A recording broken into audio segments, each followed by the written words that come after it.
E o que que a TCC recomenda aí nesse caso? A TCC, qual é digamos assim, os pilares da TCC? É entendendo que o sono é um comportamento. Então, como é um comportamento, que a gente sempre associa a ideia de comportamento a movimento, né? Sim, A se movimentar. Só que ficar parado também é um Uhum. comportamento, né? E a ideia de... A dinâmica de você idear algo, ou seja, de pensar algo, chamado comportamento não manifesto. Então, tudo é comportamento. Ou seja, não fazer nada já é um comportamento. Não tem a ideia da comunicação. Ou seja, não comunicar já é comunicação. Sim. É um axioma da comunicação. Ou seja, não se comportar, não existe não comportamento, só existe o comportamento. Só que a ideia, erroneamente, o comportamento está associado a movimento. Vai ficar motricidade, sim. né? Então, dormir é um comportamento. Então, quando a gente entende isso, a gente já quebrou o primeiro paradigma.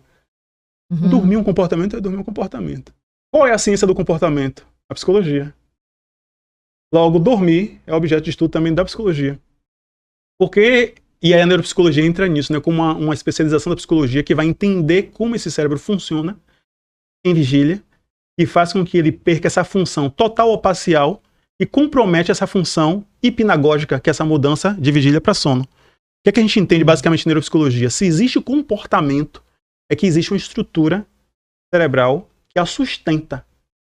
Quando a pessoa tem um AVC, que é um acidente vascular cerebral, a lesão é no cérebro, só que a pessoa tem um comprometimento na fala.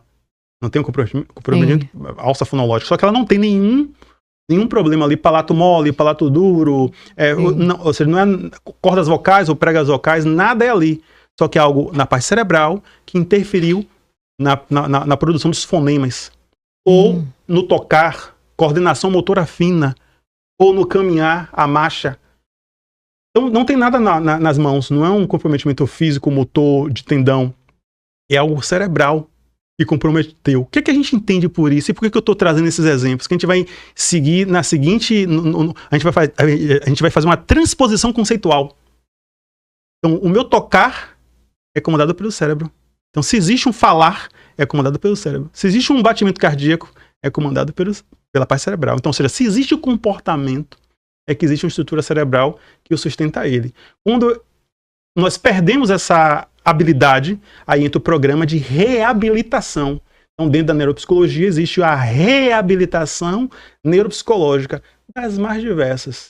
Desde reabilitação neuropsicológica para idoso, para a questão de memória, tem a neuropsicologia dos transtornos alimentares, então bulimia, anorexia, a reabilitação neuropsicológica para a dependência química, das mais diversas. Quando a gente vai fazer a parte da fala, né, vai trabalhar com a fono para produzir de novos fonemas, né, a pessoa que teve o AVC que compromete fala, com o fisioterapeuta para poder recuperar a marcha, o caminhar, o falar, as sequelas que tem do AVC, né, isquêmico ou hemorrágico. Então, se existe o comportamento, existe uma estrutura cerebral que a comanda. Então, a gente quer estudar qual é a estrutura cerebral que comprometeu essa fala, e aí a gente vai montar um programa de reabilitação neuropsicológica para a fala.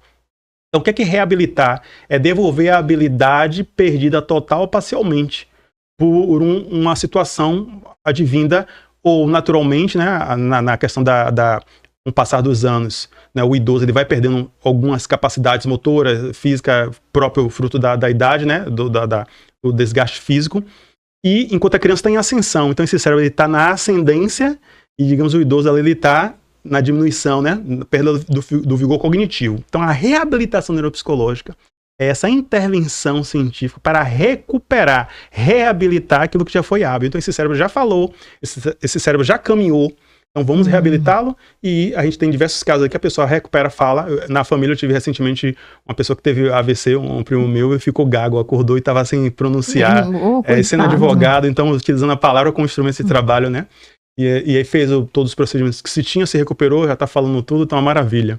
Então, o que a gente aprende com isso? Aquele cérebro falava, em algum momento ali, um lapso temporal, perdeu a habilidade da fala, mas não era no aparelho fonador, por meio da reabilitação com a fono, recuperou. Então, se existe fala, existe uma estrutura cerebral. Se existe andar, caminhar, ou seja, e o sono sendo um comportamento, existe uma estrutura cerebral e a coordena e a comanda. Que estrutura cerebral é essa? É o chamado núcleo supraquiasmático. É um grupo muito diminuto de 50 a 70 mil neurônios que fica na área que tem o quiasma, que é a nossa parte dos olhos, o nervo supraquiasmático, a área interna, é o chamado nosso marcapasso do sono. É um grupo muito reduzido, ou seja, são 6 bilhões de neurônios, 6 bi. Então, um grupo muito reduzido, de 50 mil a 70 mil, é o nosso núcleo supraquiasmático, onde ele regula, ele é o marca-passo do sono natural. Então, não é medicamento, não é nada disso. Ou seja, existe uma estrutura cerebral e ele passa a ser disfuncional, né? Disfuncional. Então, a gente vai reabilitar esse NSQ, né? Núcleo supraquiasmático, é nosso marca-passo.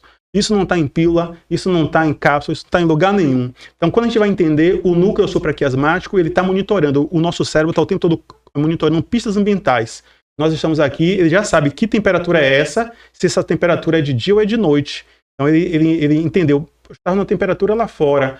Por que deu uma queda de temperatura tão grande assim? Está tentando entender no ambiente que está com ar, né, condicionado. Essa luz, que luz é essa? Então, o nosso cérebro está o tempo todo captando pistas ambientais e sinalizando. Nosso núcleo supraquiasmático, ele vai fazer um raciocínio muito simples e complexo, né? Aquela história difícil, o simples que não é fácil, né? Que é, qual é o nível de adenosina que nós temos na corrente sanguínea? E, poxa, Anderson, tudo é uma palavra difícil. Não, não é palavra difícil, eu chamo o nome das coisas pelo nome que as coisas têm. Né? Isso a gente chama o nome das coisas pelo nome que as coisas têm. Então, a adenosina, ela é fruto do nosso metabolismo. A gente tem o ATP, que é adenosina trifosfato. Então, por meio do nosso metabolismo, do nosso movimentar, nós quebramos esse fósforo e é liberada a nossa energia. E um sinalizador, aquilo que era 3 fósforos, estou falando agora com a doutora no negócio, né? Virou 2 fósforos, ou seja, difosfato, e aí sinalizou. Ou seja, por esse desgaste do nosso tecido, do nosso corpo biológico, esse organismo precisa de mais 5 minutos de reconstrução, agora de mais 5 de reconstrução, de mais 10, de mais 30, e ali a gente vai somando os créditos, o que dentro da literatura chama de impulso do sono, que é a quantidade de horas, não de horas, digamos assim, de repouso, que aquele organismo precisa entrar, entrar em transe, entrar em hipnagogia, era uma palavra estranha, agora já está no seu vocabulário, para ele reconstruir todo esse organismo, porque vigília, ele é catabólico, ele destrói tecido, ele gasta músculo, ele gasta cartilagem, ele gasta... Dormir, ele é anabólico, ele reconstrói tecido, ele revigora tudo. Então, esse núcleo supraquiasmático, por meio da nossa corrente sanguínea, o sangue está no corpo inteiro, né? Vai ali mapear, faça aquela, digamos que ali, aquela metáfora de como se fosse ali uma espécie de um pedágio. E não tem aquelas... Tá passando e tá olhando ali quanto que tem de adenosina ali, mapeando, e não por essa quantidade aqui, mais 1 minuto, mais 2, mais 3, ali vai chamando créditos de sono. Impulso do sono. Então, o que é que a gente tem? Pessoas que têm uma baixa produção, construção desse impulso do sono ao longo do dia.